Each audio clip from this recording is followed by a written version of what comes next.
we've been going over all the potential first-round picks for the Eagles, and there's been so many different positions. But one of the things I find interesting about this particular draft is the quarterback class, right? Like seems like Cam Ward's number one, and then nobody knows anything else where these guys are going to go and what they're going to be.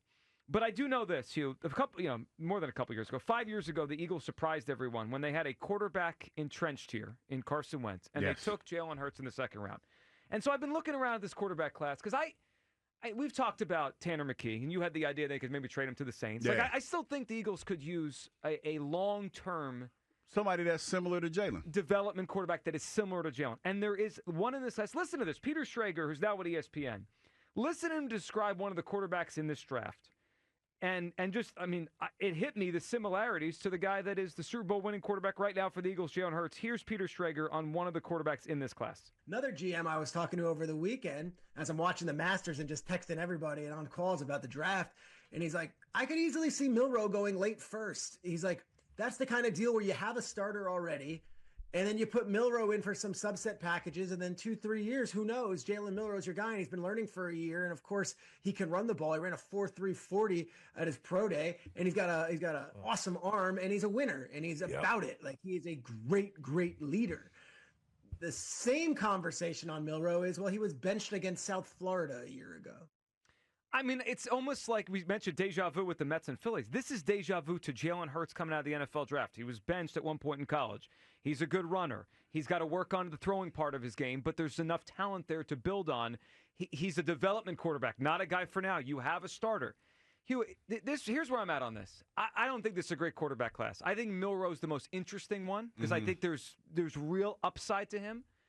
If he's on the board when the Eagles pick at number 64 in the second round, I would take him. I would take him and make him the backup to Jalen Hurts because it's the skill set. It's the same kind of story. And we saw this 5 years ago. Sometimes the best pick. And he gets a chance to learn. Chance to learn. And if something ever happened to Jalen where he got banged up or then you have somebody that's similar. Yes. You don't have to change the offense. Yeah, I'm with you. You in? Yeah. I tell you what, man. The Eagles have always been ahead of the curve. The Eagles are the only team in NFL history to have draft and start the most black quarterbacks. And I think this would be a no-brainer. Now, I know that there are a lot of people sitting in the car right now. I'm going to long talk a little bit, just letting y'all know. Saying, well, why would you do that? It's stupid to waste that pick on a quarterback. Jalen's not going to play forever. And I think the one thing that the Eagles have done that no other team takes the time to do is groom quarterbacks. They grow quarterbacks. And I think that's important because look at Jalen as an example. Now, Jalen is an outlier in the sense that he is not your traditional quarterback, but he figures out ways to win. He's a winner. That's the only thing I can say about him. And that's something that you cannot dispute. He's a winner. He's been to 2 Super Bowls. He's won 1. He's a winner. And I think that time here behind Carson probably helped groom him and helped give him time to grow. I look at the same thing with Jalen Milroe. Tanner McKee is another guy that you look at that potentially is a guy that can grow because a lot of times these young quarterbacks are thrown into the deepest end of the pool and are asked to swim. And a lot of times they can't do it. What's the quarterback down there in Alabama? Carolina quarterback. Can't remember his name. Bryce Young. Bryce Young. You remember his name. We bought you a jersey. I did. You mentioned the fact that the teams that the Eagles have played throughout this 8-game win streak have been tomato cans. You look at his growth or the stunt of his growth. They were talking about kicking him out the league. And then, he started to show flashes of being a decent quarterback. You look at Baker Mayfield. You look at Sam Darnold. You look at all these other guys. Hell, Geno Smith. Geno Smith? Yeah, Geno Smith. Like, they came into the league, and they were put under so much pressure to be that guy that they had to do a hard reset in order just to be a decent quarterback in the NFL. So now if you get a guy like Jalen Milroe, the one thing that I feel, and I know people are thinking that, well, Jalen's going to be upset. I don't think so. I think that Jalen has been through enough and understands this situation where he would probably embrace a Jalen Milroe because he understands how hard it is to play at this level. And Jalen might even, look at it and think, hey, if I could show you how to navigate some of these pitfalls, especially here in this city, that he might be a better quarterback for it. Yeah. So I don't have a problem with it. All right, 215-592-9494. Your thought on the Jalen Milroe thing. Look, My gut tells me he's not going to be there in the second round. I think he's going to go earlier than the Eagles' second pick. But if he's on the board, I wouldn't hesitate to take him. But here's the kicker, Joe. And we've been talking about this the last couple of days. Now, as much as I would like to have Jalen Milroe, who are we taking with that first pick?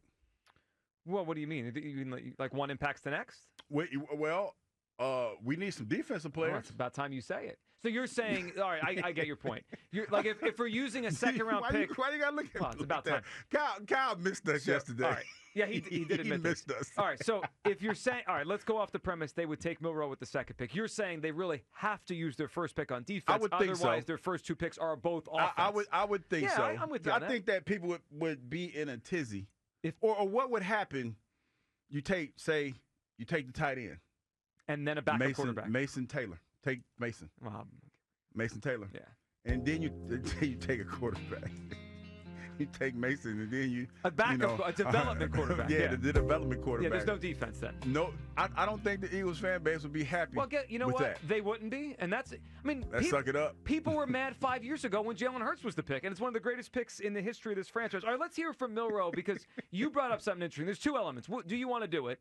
And then would it be a big deal for Hurts? So Milroe and Hurts actually have a relationship as Hurts is trying to help him navigate, the Alabama thing and all that. Here's Jalen Milroe talking about his relationship with Jalen Hurts. What I take from him is seeing what right looks like. Throughout the whole period of time with him, keeping his head down, continues to grind, keep refining his skill set, and just keep on elevating and being the best version of himself, whether it's on the field and off the field. And look at the impact that he had off the field. People misinterpret that as well.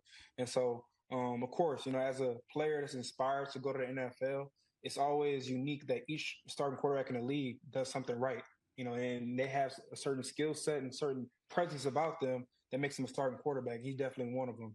So, look, it feels totally to me agree. Milroe would love to be here and learn behind Jalen.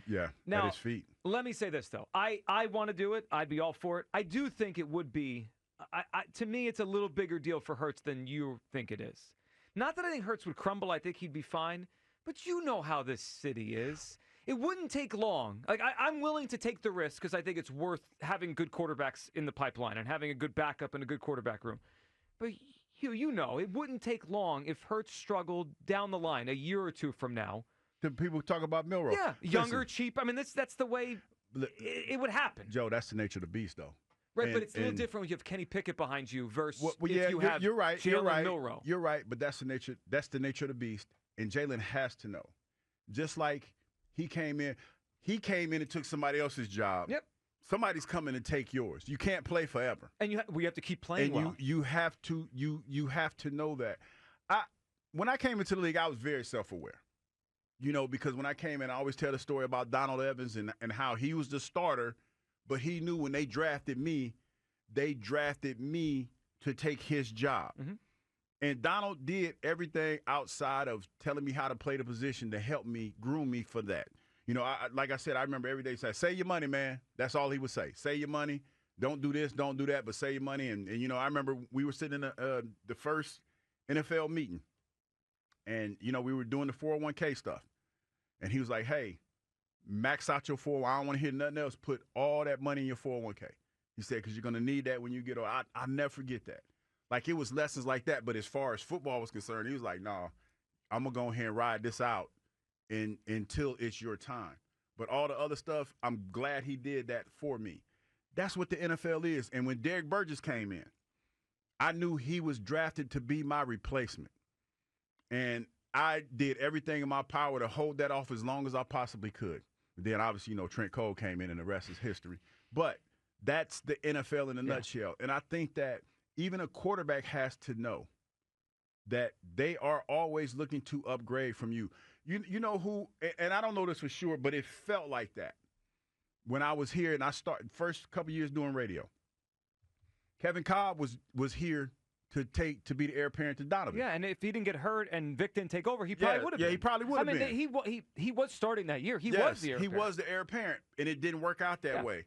But you have to know, I think as an NFL player, it's foolish to think that you are the end-all to be-all. I really do. I think it's foolish, and I also think it's foolish for you to go into a silo when the team drafts somebody at your position. I think the best thing that you could do, because it's a culture thing. And I feel like Jaylen understands that. Jaylen's been through the fire here. Jaylen has been, since I've been here, whether you like it or not, Jaylen has done a tremendous job navigating the tumultuous fan base that is the Philadelphia Eagles. I think he does a good job ignoring it. I mean, honestly, I think he just ignores it. And we've all seen examples of how hard that could be for some people. Mm-hmm. Well, yeah. We've seen that. But Jaylen has mastered it, whether or not that means Jaylen goes home and he does Cuba Gooding Jr. in the movie, what was it, Boys in the Hood, when he would knee along in the room. He's just in there swinging at the air or whatever.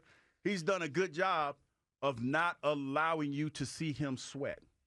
So I don't think that it would be a problem for Jalen Milroe to be here. I really don't. 215-592-9494. Jalen Milroe, if he's on the board in the second round, should the Eagles take him? And would it be a big deal for Hurts? So I would take him. I do think it's a little bit of a bigger deal than Hugh does, just because of the way it works. Also, it would put some pressure on Jalen to keep playing well. Not so much next season, right? I think Jalen Milroe is a project, the way Jalen Hurts was. But I'm looking right now. Jalen Hurts' cap hit goes up to $42 million 2 years from now. If he plays really well, he'll stay the Eagles quarterback and they'll extend his contract and they'll redo it. If he doesn't play well, they'd have a similar player to him making nothing, and they could transition the way they did 5 years ago if they need to. I think it'd be smart. I wonder where people come down on this. Kyle, what are you thinking? If Jalen Milroe's on the board at number 64, what are you doing? I mean, I would take him. I don't think it'd be dumb at all. This is kind of just what the Eagles do. You know that they want a backup quarterback with pedigree. I mean, Kenny Pickett was a first-round pick. We know they were in on the Justin Fields stuff. Yep. Getting Jalen Hurts from Alabama in the second round, I don't think it's a big deal for Jalen at all. Jalen's not Carson Wentz. He's not mentally frail. I think he's kind of the opposite, where he sees the guy behind him and it lights a fire underneath him. The other reality that we have to face with Jalen Hurts, guys, is that he's injured just about every year. If they get a quarterback in here that is a similar skill set and can fill in and win them a couple games, that you feel good about winning a couple games because, what they were just saying about him, he is a winner. He's a winner at Alabama. It's the same stuff with Jalen Hurts. I think it would be the perfect fit. And sort of like you were talking about, if Milroe puts some good games out there on tape, and he's a guy that was drafted in the second round, the pedigree of Alabama, he's a guy that you can flip for a piece down the line, too. The way they did with Cobb. Right. So, I think it's kind of a win-win. And the Eagles are a good enough team, I think, at this point to where they can afford to make that type of pick. Yeah, and look, if they only had, 7 picks the next 2 years, I would say, no, they can't waste the pick. They have 20 picks the next 2 years. Yeah. To me, this is like a lottery ticket that I would take if he's on the board. 215-592-9494. Your thoughts on the Phils? What's frustrating the most? Guesses for Hughes Clues. And Jalen Milroe, I think he's the most intriguing quarterback in this draft class. If he's on the board in the second round, should the Eagles take him?